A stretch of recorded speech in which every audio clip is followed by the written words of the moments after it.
Good morning and namaste to all of you. Let's start our Monday class with the prayers. Om Guru Brahma, Guru Vishnu, Guru Devo Maheshwara, Guru Sakshat Parbrahma, Tasmai Shri Guruve Namaha. Om Bhurbhuva Swaha, Tatsavitra Bhargo Devasya Dhimahi, Dhiyo Yo Nah प्रचोदयात् अस्तो मा सद्गम्य तमसो मा ज्योतिर्गम्य मृत्युर्मा अमृतं गम्य ओम सहनावतु सहना भुनक्तु सह वीर्यं करवावहै तेजस्विनावधीतमस्तु मा विद्विषावहै ओम शांति शांति शांति।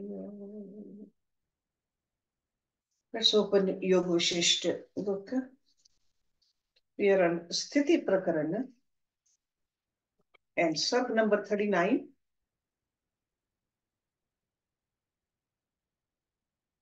And page number 319. ब्रह्म की सर्वशक्तिता बोध हेतु उपदेश। राम जी ने पूछा, हे भगवान, सच्चिदानंद अद्वैत निर्विकार आदि गुणों से संपन्न ब्रह्म तत्व में अविद्यमान विचित्र विश्व और अविद्या कहां से आई?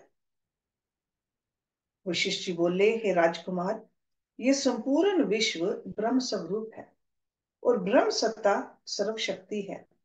इस कारण दृश्य रूप हो रहा है और सत्य असत्य एक अद्वैत आदि विश्व रूप भासता है। जैसे जल में जल उल्लास रूप नाना प्रकार की तरंगे बुदबुदे भंवर आकार को भासते हैं, वैसे ही चिद घन में चिद घन सर्वशक्ति और सर्वरूप होकर उड़ता है। कहीं कर्म रूप, कहीं वाणी रूप, कहीं मूक रूप, कहीं मन रूप, कहीं भरण पोषण और नाश का कारण होता है। सब पदार्थों का बीज उत्पन्न करता ब्रह्म सत्ता है। जैसे समुद्र से तरंगे उठकर उसी में लय हो जाती हैं, वैसे ही सब पदार्थ उत्पन्न होकर ब्रह्म में लय हो जाते हैं। राम जी ने फिर पूछा, हे भगवान, आपके वचन का उच्चार प्रकट है तो भी कठिन और अति गंभीर है। इनका तोल नहीं पाया जाता और इनका यथार्थ भाव मैं पा नहीं सकता।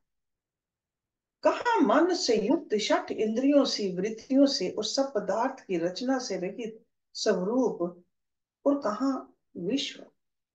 जो पदार्थ जिसपे उत्पन्न होता है वह उसी का रूप होता है। जैसे दीपक से प्रज्वलित दीपक मनुष्य से मनुष्य और अग्नि से अग्नि होता है, इसी प्रकार कारण से जो कार्य उत्पन्न होता है वह भी उसी के सदृश होता है। यूं ही जो निर्विकार आत्मा से विश्व उत्पन्न हुआ है वह भी निर्विकार होना चाहिए, पर वह तो ऐसे नहीं। आत्मा निर्विकार और शांति रूप है और विश्व विकारी और दुख रूप है। उससे कलंक रूप विश्व कैसे उपजा? इतना कहकर वाल्मीकि जी बोले कि जब इस प्रकार राम जी ने कहा तब ब्रह्म ऋषि वशिष्ठ जी बोले, हे राम जी, ये सब विश्व ब्रह्म रूप है, पर नाना प्रकार मलिन रूप को भासता है। वह मलिनता सत नहीं। जैसे तरंग समूह समुद्र में फुरते हैं, वे मलिनता रूप धूल नहीं है, वही रूप है। वैसे ही आत्मा में विश्व कुछ कलंक नहीं है, वही रूप है। जैसे अग्नि में उष्णता अग्नि रूप है, वैसे ही आत्मा में विश्व आत्मा रूप है, भिन्न नहीं। राम जी ने फिर पूछा कि ये ब्रह्मन, निर्दुख और निर्धर्म से जो ये दुख रूप विश्व उद्भूत है, यही कलंक है। आपके वचन प्रकाश रूप हैं और मुझे स्पष्ट नहीं भासते, मैं इसको नहीं जान सकता। तब मुनि पुंगव वशिष्ठ जी ने विचारा कि परम प्रकाश को अभी इसकी बुद्धि नहीं प्राप्त हुई। कुछ निर्मल हुई है और पद पदार्थों को जानता है, परंतु परमार्थ वेता नहीं हुआ। जिसको परमार्थ बोध प्राप्त होता है और जिसका मन शांत होता है, वह ज्ञात ज्ञेय पुरुष मोक्ष उपाय की वाणी के पार प्राप्त होता है, और विश्व रूप विद्या मल उसको नहीं भासता। वह केवल अद्वैत सत्ता देखता है। जब तक मैं और उपदेश राम जी को ना करूंगा, तब तक इनको विश्राम ना होगा। जो अर्थ प्रबुद्ध हैं, उसको सब ब्रह्म ही कहना नहीं शोभता, क्योंकि उसका चित्त भोगों से सर्वथा व्यतिरेक नहीं हुआ। सर्व ब्रह्म के वचन सुनकर वह भोगों में असक्त होगा, जो नाश का कारण है। जिसको परम दृष्टि प्राप्त हुई है, उसको भोग की इच्छा नहीं उत्पन्न होती। इससे सर्व ब्रह्म का कहना राम जी को सिद्धांत काल में ठीक होगा। गुरु को शिष्य के प्रति प्रथम सर्व ब्रह्म कहना नहीं बनता। प्रथम शम दम आदि गुणों से शिष्य को शुद्ध करे, फिर सर्व ब्रह्म शुद्ध तू है ऐसे उपदेश करे, तो उससे वह जाग उठता है। जो अज्ञान अर्ध प्रबुद्ध है, उसको ऐसा उपदेश करने वाला गुरु उसको महानरक में डालता है। जो प्रबुद्ध है, उसकी भोग की इच्छा क्षीण हो जाती है, और वह निष्काम पुरुष है, उसको उससे अविद्या रूपी मल नहीं रहता, और उसको उपदेश करने की आवश्यकता नहीं। इस प्रकार विचार कर अज्ञान रूपी तम के नाश करता, और ज्ञान के सूर्य भगवान वशिष्ठ जी ने राम जी के प्रति कहा। वशिष्ठ जी बोले, हे राघव, कलना रूप कलंक ब्रह्म में है कि नहीं, ये मैं तुमसे सिद्धांत काल में कहूंगा, अथवा तुम आप ही जानोगे। ब्रह्म सत्ता सर्वशक्ति रूप सर्वव्यापक है, और सब उसी में रचे हैं। जैसे इंद्र जाली विचित्र शक्ति से अनेक रूप रचता है, और सत्य को असत्य और असत्य को सत्य कर दिखाता है, वैसे ही आत्मा मायावी परम इंद्र जाली अघटन घटना है, अर्थात जो ना बने उसको भी बनाती है। वे अपनी शक्ति से पर्वत को गर्त करता है, बेल में पाषाण लगाता है और पाषाण में बेल लगाता है। वन की पृथ्वी को आकाश करता है और आकाश को पृथ्वी करता है, और आकाश में वन लगाता है। जैसे आकाश में गंधर्व नगर भासता है, वन को आकाश करता है, पुरुष की छाया आकाश हो जाती है और आकाश पृथ्वी भाव प्राप्त करता है। जैसे रतन की कंदरा पृथ्वी पर हो और उसमें आकाश का प्रतिबिंब पड़े। हे राम जी, ये विचित्र रूप दृश्य तुमसे कहा है, वह शुद्ध अव्यक्त तत्व अचैत्य चिन्ह मात्र में जो चैतन्यता का लक्षण जानना है, उसी ने रचा है। और कैसे रचा है कि वही चित्त संवेदन फुरने से संसार रूप होकर भासता है। उसमें सब प्रकार और सर्व रूप वही है जो एक रूप अविद्यमान है। तो हर्ष शोक और आश्चर्य किसका किया जाए, ये अन्यथा कोई नहीं, एक रूप है। इसी कारण हमको समता भाव रहता है, और हर्ष शोक आश्चर्य और मोह नहीं प्राप्त होता। ममता और चपलता आदि विकार हमको कोई नहीं होता, और ऐसे हम कदाचित जानते ही नहीं। देश काल वस्तु संसार अवसान को प्राप्त होकर भासते हैं, और उनका विपर्यन होना भी भासता है, पर वह अपने स्वभाव में स्थित है, क्योंकि ये दृश्य उनको अपने स्वरूप का आभास फुरता भासता है। जो कुछ दृश्य प्रपंच है, वह सत्य चित्त संवित की संपंदन कला से फुरता है, और नाना प्रकार देश काल क्रिया और द्रव्य होकर भासता है। उसको आत्म सत्ता किसी यत्न से नहीं रचती, बल्कि स्वाभाविक ही फुरने से फुरते हैं।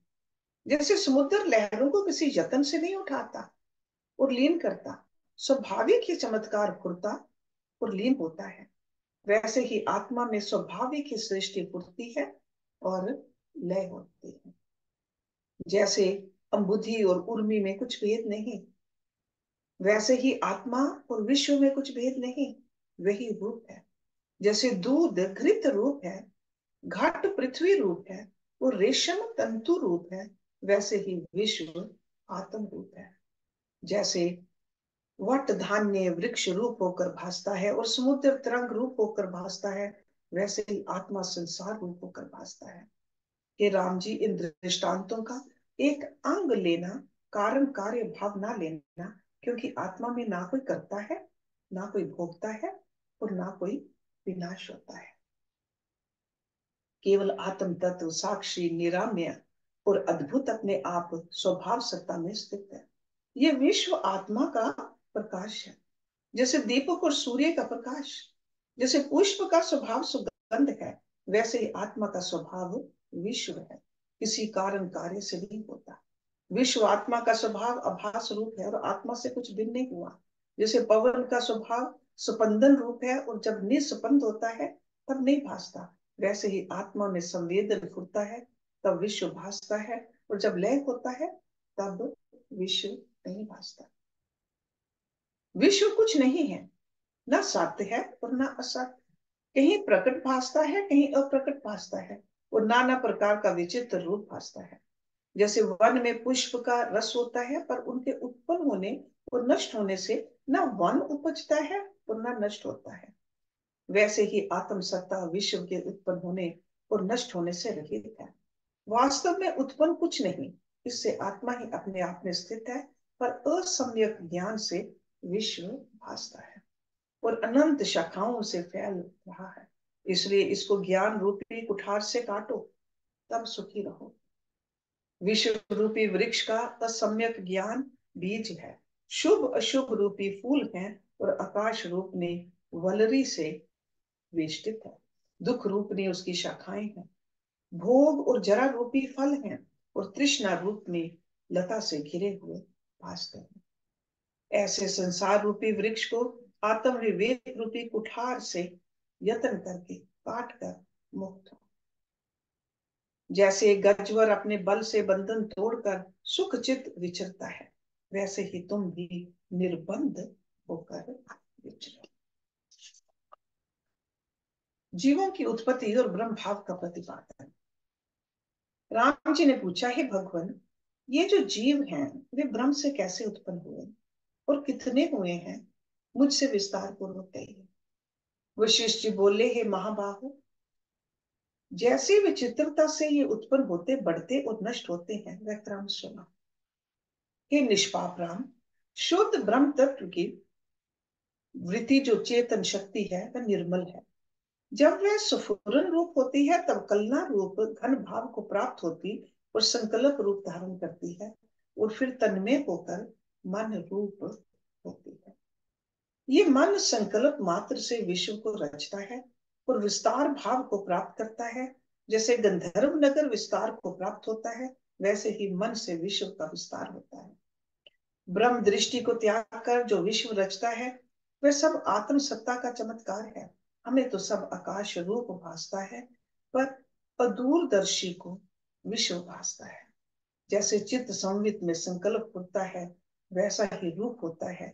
सबसे पहले ब्रह्मा का संकल्प हुआ है, इसलिए उस चित्त संवित ने अपने आप को ब्रह्मा रूप देखा, और ब्रह्मा रूप होकर जब विश्व जगत को कल्पित किया, तब प्रजापति होकर 14 प्रकार के प्राणी उत्पन्न किए। वास्तव में सब ज्ञपति रूप है। उसके फुरने से जो विश्व भासता है वह चित्त मात्र शून्य आकाश रूप है। वास्तव में शरीर कुछ नहीं, संकल्प मात्र है। स्वप्न अगर भ्रांति से भासते हैं, उस भ्रांति रूप विश्व में जो जीव हुए हैं, और कोई मोह से संयुक्त है, कोई अज्ञानी है, कोई मध्य स्थित है, और कोई ज्ञानी उपदेष्टा है। जो कुछ भूत जात हैं वे सब आदि व्याधि दुख से दीन हुए हैं। उनमें कोई ज्ञानवान सात्विकी है और कोई राजसी सात्विकी है। जो शांत आत्मा पुरुष है उनको विश्व के दुख कदापि स्पर्श नहीं करते, वे सदा ब्रह्म में स्थित हैं। हे राम जी, ये जो मैंने तुमसे भूत जात कहे हैं वह ब्रह्म शांत अमृत रूप सर्वव्यापी निरामय चैतन्य रूप अनंत आत्मा और आदि व्याधि दुख से रहित निर्भ्रम है। जैसे अनंत सोम जल के किसी स्थान में तरंगे उठती हैं, वैसे ही परम ब्रह्म सत्ता के किसी स्थान में विश्व प्रपंच उठता है। फिर राम जी ने पूछा, है भगवान, ब्रह्मत्व तो अनंत निराकार निर्व्यय वक्रे है, उसका एक अंश स्थान कैसे हुआ? निर्वय में अवयव क्रम कैसे होता है? वशिष्ठ जी बोले, हे राम जी, उसके अवलंब से उपजे हैं, उससे उपजे हैं। ये जो कारण और उपादान है वह भ्रांति मात्र है। ये शास्त्र रचना व्यवहार के निमित्त कही है, परमार्थ में कुछ नहीं है। अवयव से जो देश आदि कल्पना है वह क्रम से नहीं उत्पन्न हुई। उदय और अस्त पर्यंत दृष्टि मात्र होती है, पर कल्पना मात्र है। वह कल्पना ही आत्मा रूप है। आत्मा से रहित कल्पना भी ना कुछ वस्तु है, ना हुई है और ना कुछ होगी। उसमें जो शब्द अर्थ आदि युक्ति है वह व्यवहार के निमित्त है, परमार्थ में कुछ नहीं। शब्द अर्थ मात्र विश्व कलना उस अवलंब से उपजी है, रूप से उपजी है। ये द्वितीय कल्पना भी नहीं, ये तो तन में शांत रूप आत्मा ही है और कुछ नहीं। जैसे अग्नि से अग्नि की लपटें फूटती हैं, जो अग्नि रूप है और उससे उपजी और उस करके उपजी, ये कल्पना अग्नि में कोई नहीं, अग्नि ही अग्नि है। वैसे ही जन और जनक अर्थात कार्य और कारण भेद आत्मा में कोई नहीं।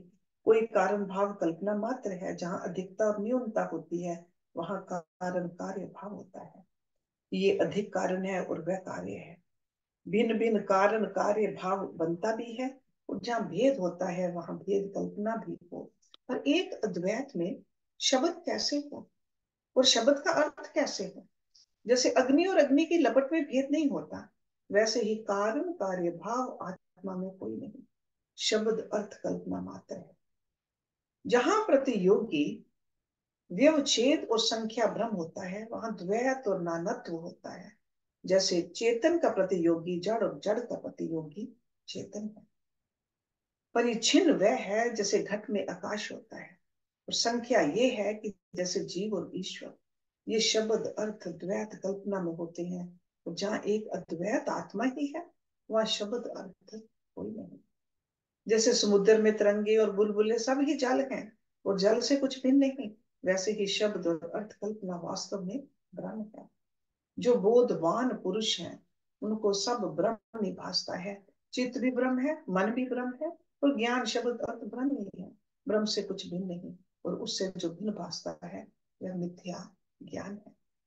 जैसे अग्नि और अग्नि की लपटों की कल्पना भ्रांति मात्र है, वैसे ही आत्मा में विश्व की भिन्न कल्पना असत रूप है।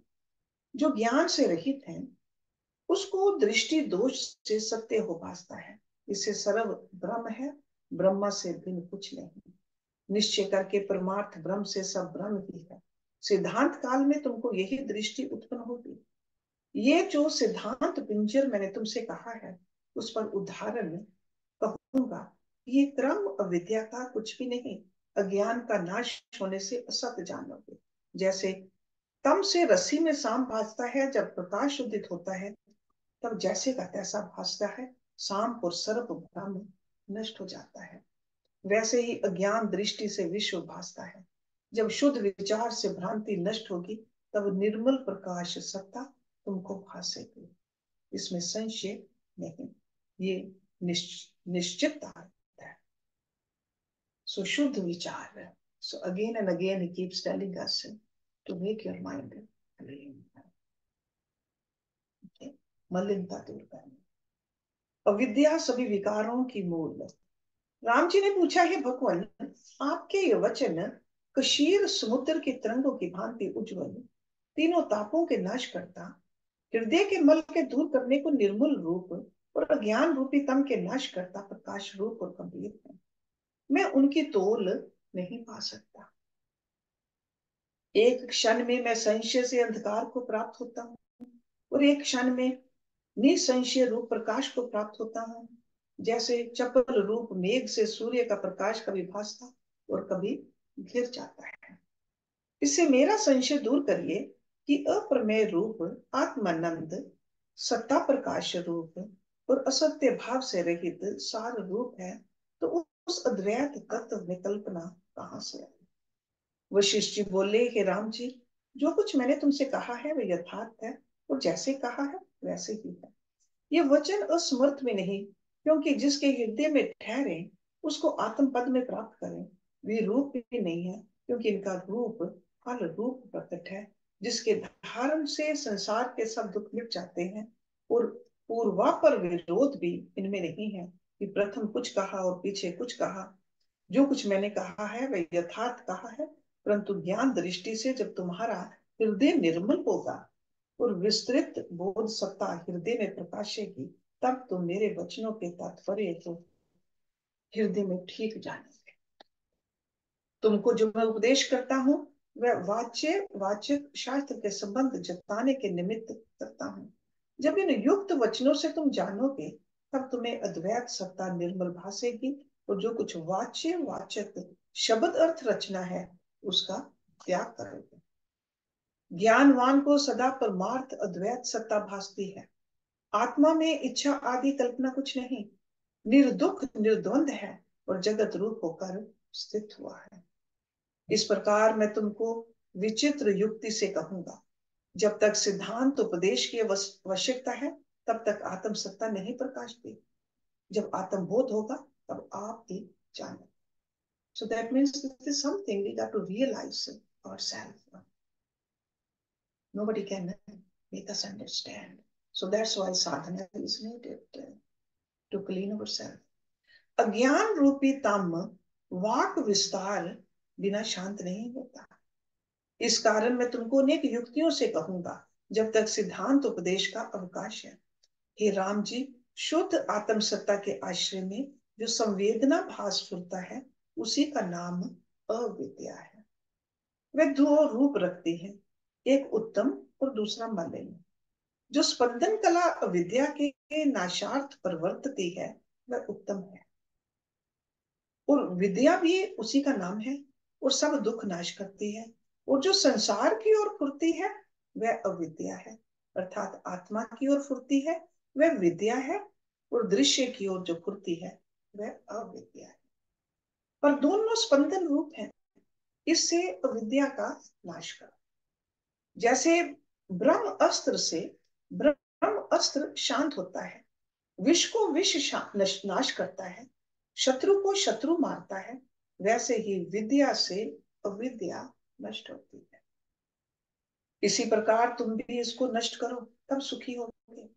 विचार से जब इसका नाश होता है तब जानी नहीं चाहती कि कहाँ गई। जैसे दीपक से अंधकार देखो तो दिखाई नहीं पड़ता कि कहाँ गया। बड़ा आश्चर्य है कि जीव का ज्ञान इसने ढक लिया है। आत्म सत्ता सदा अनुभव और उदय रूप है, पर अज्ञानी जीव को नहीं भासती। जब तक अविद्या नहीं जाने तब तक फुर्ती है, और जब जाने तब पता नहीं चलता कि कहाँ गई। इससे भ्रम मात्र सिद्ध है। बड़ा आश्चर्य है कि माया ने संसार चक्र बांध रखा है और सत्य की तरह है, पर असत्य है। बुद्धिमानों का भी ये नाश कर छोड़ती है, तो और जीवों का क्या कहना। निरंतर अभेद रूप आत्मा में अविद्या भेद कल्पना कोई नहीं। जिस पुरुष ने संसार माया को ज्यों का त्यों जाना है वही पुरुषोत्तम है। जिसको ये भावना हुई है कि अविद्या परमार्थ से कुछ नहीं, असत्य रूप है, वह ज्ञानवान है। जो कुछ जानने योग्य है वह उसने जाना है, इसमें संशय नहीं। जब तक तुम स्वरूप में ना जागो तब तक मेरे वचन में असक्त बुद्धि करो, और निश्चय धारो कि अविद्या नाश रूप है और है नहीं। जो कुछ जगत दृश्य भासता है वह मन का मनन असत रूप है। जिसको ये निश्चय हुआ है वही पुरुष मोक्ष भागी है। वह जो मन का फुरना रूप संसार दृश्य भाव को प्राप्त हुआ है वह सब ब्रह्म रूप है। जिसके हृदय में निश्चय स्थित है वही पुरुष मोक्ष भागी है, और जिसको चराचर संसार में दृढ़ भावना है वह बद्ध है। बद्ध मीन्स बाउंड है, जैसे पक्षी जाल में बद्ध होता है। हे राम जी, संपूर्ण जीव इस संसार की सत्य दृष्टि से बंधे हुए हैं। सब संसार स्वप्न भ्रांति रूप है, पर उसमें जिसको असत बुद्धि है अथवा सद ब्रह्म बुद्धि है वह असक्त होकर संसार दुख में नहीं डूबता। और जिसको अनात्म धर्म देह आदि में भावना है और स्वरूप का बोध नहीं, वह हर्ष शोक आपदा को प्राप्त होता है। जिसको स्वरूप का बोध है और अनात्म धर्म का त्याग है, उसको संसार रूपी अविद्या नहीं रहती और दुख विकार स्पर्श नहीं करता। जैसे जल में धूल नहीं उड़ती, वैसे ही उस महात्मा पुरुष के चित्त में दुख उदित नहीं होते। ज्ञानवान पुरुष के हृदय में संसार के शब्द अर्थ का रंग नहीं चढ़ता। जैसे सूत बिना वस्त्र नहीं होता, तंतु ही पट रूप है, वैसे ही आत्मा बिना संसार नहीं होता, संसार आत्मा रूप है। ऐसे जानकर जो व्यवहार में बरतता है वह पुरुष मानसी दुख को नहीं प्राप्त होता, और जो अविद्या से संसार में भटकता है वह आत्म तत्व को नहीं पा सकता, और विद्यमान आत्मा उसको नहीं भासता। केवल आत्म ज्ञान से अविद्या का नाश होता है। जिसको आत्म ज्ञान हुआ है वह अविद्या रूपनी नदी को तर जाता है। आत्म सत्ता में प्राप्त होने से अविद्या क्षीण हो जाती है। जिनको अविद्या रूपी संसार के पदार्थ की इच्छा होती है अविद्या रूपनी नदी में बह जाते हैं। हे राम जी, ये अविद्या बड़े मोह और भ्रम दिखाती है। जब ये दृढ़ होकर स्थित होती है तब तत्पद को घेर लेती है। इससे तुम ये ना विचारो कि अविद्या कहाँ से उत्पन्न है और कौन इसका कारण है, यही विचारो कि ये नष्ट कैसे होती है। Okay? So we often think like that too. So we got to pay more attention. नष्ट कैसे करना है इसको। Okay? इसके क्षय का उद्यम करो। जब ये नष्ट होगी तब इसको उत्पत्ति भी जान लोगे कि इस प्रकार उद्भूत है और ये इसका स्वरूप है, ये कारण है और ये कार्य है। हे राम जी, अविद्या वास्तव में कुछ है नहीं, अविचार सिद्ध है और विचार दृष्टि से नष्ट हो जाती है। तब जानी नहीं जाती कि कहाँ गई, पर जब स्वरूप विस्मरण होता है तब उत्पन्न होकर दृढ़ होती है और फिर दुख देती है। इससे बल करके इसका नाश करो। बड़े बड़े शूरमा हुए हैं पर उनको भी अविद्या ने व्याकुल किया है। ऐसा बुद्धिमान कोई नहीं जिसको अविद्या ने व्याकुल नहीं किया। अविद्या सर्व रोगों का मूल है। यत्न करके इसकी औषध करो कि जिससे जन्म दुख कोहरा ना प्राप्त हो। जो कुछ आपदा है उसकी ये अधिष्ठात्री सखी है। अज्ञान रूपी वृक्ष की बेली है और अनर्थ रूपी अर्थ की जननी है। ऐसी अविद्या रूपनी मलिनता को दूर करो जो मोह, भय, आपदा और दुख की देने वाली है और हृदय में मोह उत्पन्न कर जीवों को व्याकुल करती है। अज्ञान चेष्टा से इसकी वृद्धि होती है। जब अविद्या रूपी संसार समुद्र से पार होते तब शांति है। जीव तत्व का विवेचन। वशिष्ठ जी बोले, हे राम जी, अविद्या रूपी रोग को दूर कर जब शांत रूप स्थित होते हैं और विचार रूपी नेत्र से देखते हैं तब ये नष्ट हो जाती है। इस विस्तृत व्याधि की औषध सुनो। जीव विश्व का विस्तार मैं तुमसे कहता हूँ। सात्विक राजस आदि मन की वृत्ति विचारने के लिए मैं प्रवृत्त हुआ था। जो तत्व अमृत और ब्रह्म स्वरूप है वह सर्वव्यापी निरामय चैतन्य प्रकाश अनंत और आदि अंत से रहित निर्भ्रम है। जब वह चैतन्य प्रकाश स्पंदन रूप हो फूटता है तब दीपक व तेज प्रकाश चेतन रूप चित्कला विश्व को चेतने लगता है। तब विश्व फूटता है। जैसे सोम जल समुद्र में द्रवता से उर्मी होता है, वह जल से भिन्न नहीं है, वैसे ही सर्वात्मा से भिन्न किसी कला का रूप कुछ नहीं। ये स्पंद रूप भी अभेद। जैसे आकाश में आकाश स्थित है वैसे ही आत्मा में चित्त शक्ति है। जैसे नदी में वायु के संयोग से तरंगे उठती हैं वैसे ही आत्मा में चित्त कला दृश्य विश्व होता है। बल्कि ऐसे भी नहीं, आत्मा अद्वैत है, स्वतः उसमें चित्त कला हो आती है। जैसे वायु में स्वाभाविक स्पंदन होता है, स्पंदन और निस्पंद दोनों वायु के रूप में, पर जब स्पंदन होता है तब भासता है, वो निस्पंद होता है तब नहीं भासता। वैसे ही चित्त कला फुरती है तब प्रतीत होती है, वो निस्पंद हुई अलक्षित होती है तब शब्द की गमक नहीं होती, स्पंदन से विश्व भाव को प्राप्त होती है। जैसे समुद्र में तरंग और चक्र फूटते हैं वैसे ही चेतन में चित्त कला फूटती है। जैसे आकाश में मुक्त माला भासती है जो है नहीं, वैसे ही आत्मा में वास्तव में कुछ है नहीं पर स्पंदन भाव से कुछ भूषित दूषित होकर भासती है। आत्मा से भिन्न कुछ नहीं परंतु भिन्न की तरह भासती है। जैसे प्रकाश की लक्ष्मी कोटि रवि समस्थित होती है वैसे ही आत्मा में चित्त शक्ति है, और देश काल क्रिया और द्रव्य को जैसे जैसे चेतती है वैसे होकर भासती है।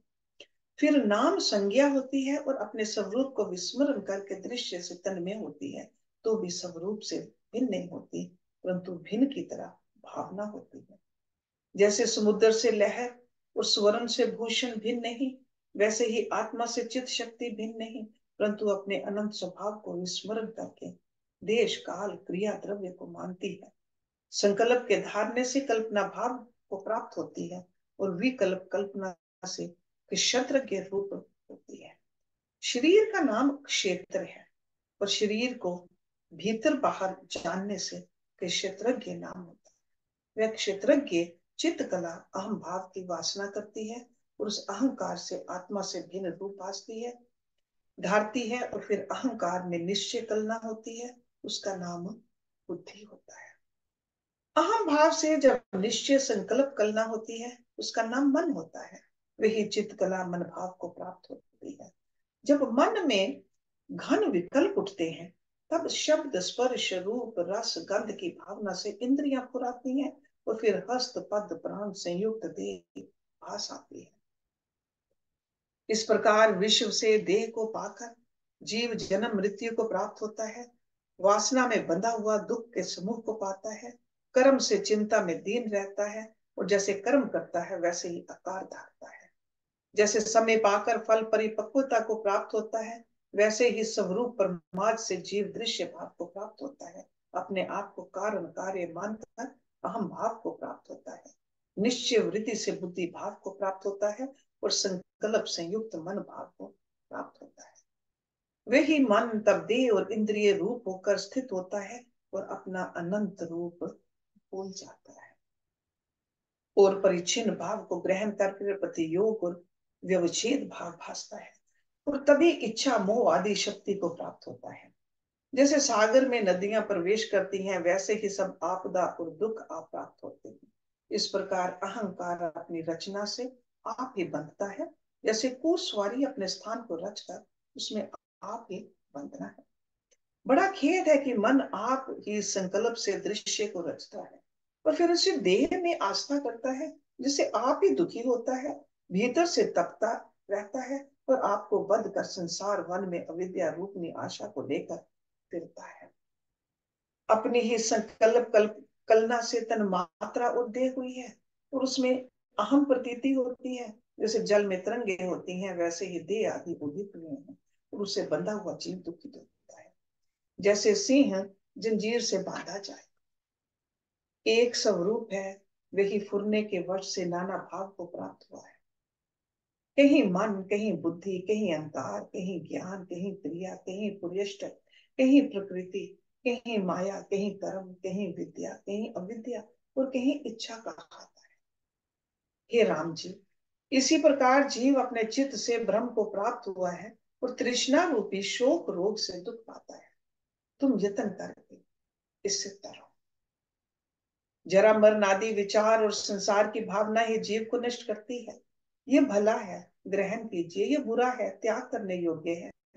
इसी संकल्प विकल्प में ग्रसा विद्या के रंग से रंजित हुआ है। इच्छा करने से इसका रूप सकुच किया है, और कर्म रूपी अंकुर से संसार रूपी वृक्ष बढ़ गया है, जिससे अपना वास्तविक स्वरूप विस्मृत हुआ है, और कलना से अपने आप को मलिन जानकर अविद्या के संयोग से नरक भोगता है, और संसार भावना रूपी पर्वत के नीचे दबकर आत्म पद की ओर नहीं जा सकता। संसार रूपी विष का वृक्ष जरा मरण रूपनी शाखा से बढ़ गया है, और आशा रूपनी फांद से बांधे हुए जीव भटक कर चिंता रूपनी अग्नि में जलते हैं, और क्रोध रूपी सर्प ने जीवों का चर्वन किया है, जिससे अपनी वास्तविकता विस्मृत हो। See, the real thing is that we have forgotten who we are. विस्मृत, हम भूल गए। जैसे अपने यूथ समूह से भूला हरिण शोक से दुखी होता है, पतंग दीपक की शिखा में जल मरता है, और जैसे मूल से काटा कमल विरूप होता है, वैसे ही आशा से क्षुद्र हुआ मूर्ख बड़ा दुख पाता है। जैसे कोई मूढ़ विष को सुख रूप जानकर भक्षण करे तो दुख पाता है, वैसे इसको भोग में मित्र बुद्धि हुई है, परंतु वह इसका परम शत्रु है। इसको उन्मत्त करके मूर्छा करता और बड़ा दुख देता है। जैसे बांधा हुआ पक्षी पिंजरे में दुख पाता है, वैसे ही ये दुख पाता है। इससे इसको काटो। ये जग जंजाल असत्य और गंधर्व नगर वत शून्य है, और इसकी इच्छा अनर्थ का कारण है। तुम इस भव सागर में मत डूबो। जैसे हाथी पंख से अपने बल से निकलता है, पंख पंख मीन्स कीचड़, वैसे ही अपना उद्धार करो। संसार रूपी गर्त में मन रूपी बैल गिरा है, जिससे अंग जीर्ण हो गए हैं। अभ्यास और वैराग्य के बल से इसको निकाल कर अपना उद्धार। जिस पुरुष को अपने मन पर भी दया नहीं आती, इस संसार दुख से निकले, वह मनुष्य के आकार में राक्षस है। जीवों की धर्म गति का वर्णन। वशिष्ठ जी बोले, हे राम जी, इस प्रकार जो जीव परमात्मा से पुरकर संसार भावना करते हैं, उनकी संख्या कुछ नहीं कही जाती। कोई उत्पन्न हुए हैं, कोई अपूर्व उत्पन्न है, और कोई अब तक उत्पन्न होते हैं। So कही न जाती मीन्स असंख्य, most of the people are like that. संसार भावना वाले, दैट मीन्स मटेरियलिस्टिक। जैसे फुरने से जल के कण के प्रकट होते हैं, वैसे ही ब्रह्म सत्ता से जीव फुरते हैं और अपनी वासना से बांधे हुए भटकते हैं, और विवश होकर नाना प्रकार की दशा को प्राप्त होते हैं। चिंता से दीन हो जाते हैं और दसों दिशाओं में जल स्थल में रमते हैं। जैसे समुद्र में तरंगे उपजती हैं और नष्ट होती हैं, वैसे ही जीव जन्म और मरण मरण पाते हैं। किसी का प्रथम जन्म हुआ है, किसी के 100 जन्म हो चुके हैं, कोई असंख्य जन्म पा चुके हैं, कोई आगे होंगे, कोई और होकर मिट गए हैं, और कोई अनेक कल्प पर्यंत अज्ञान से भटके। कोई अब जरा में स्थित है, कोई यौवन में स्थित है। जरा मीन्स ओल्ड एज। कोई मोह से नष्ट हुए हैं, कोई अल्प वे होकर स्थित हैं। कोई अनंत आनंदी हुए हैं, कोई सूर्यवत उदित रूप है, कोई किन्नर हैं, कोई विद्याधर हैं, और कोई सूर्य चंद्रमा इंद्र वरुण कुबेर रुद्र ब्रह्मा विष्णु यक्ष वेताल और व्याल है। कोई ब्राह्मण क्षत्रिय वैश्य और शूद्र कहते हैं, और कोई क्रांत चंडाल आदि हैं। कोई तृण औषध पत्र फूल मूल रूप को प्राप्त हुए हैं, और कोई लता गुच्छे पाषाण शिखर हुए हैं। कोई कदम्ब वृक्ष ताल और तमाल हैं, और कोई मंडलेश्वर चक्रवर्ती हुए भ्रमते हैं। कोई मुनीश्वर मौन पद में स्थित हैं, कोई कृमि कीट पिपलिका आदि रूप है। कोई सिंह हरिण घोड़े खच्चर गदर्व वृषवादी पशु योनि में है, और कोई सारस चक्र वाक कोकिल बगला आदि पक्षी हैं। कोई कमल कली कुमुद सुगंध आदि हैं, और कोई आपदा से दुखी है, कोई संपदा वान है, कोई स्वर्ग और कोई नरक में स्थित है। कोई नक्षत्र चक्र हैं, कोई आकाश में वायु हैं, कोई सूर्य की किरणों में और कोई चंद्रमा की किरणों में रस लेते हैं। कोई जीवन मुक्त हैं, कोई अज्ञान वश भ्रमते हैं, कोई कल्याण भागी चिर पर्यंत भोग को भोगते हैं, कोई परमात्मा में मिल गए हैं। कोई अल्पकाल और कोई शीघ्र ही आत्म तत्व में ले हुए हैं। कोई चिरकाल में जीवन मुक्त होंगे, कोई मूड दुर्भावना करते अनात्मा में भ्रमते हैं, कोई मृतक होकर इस संसार में जन्मते हैं, कोई और संसार में जा स्थित होते हैं, और जन्म मरण चक्र से मुक्त होकर केवल आत्म तत्व में लय होते हैं।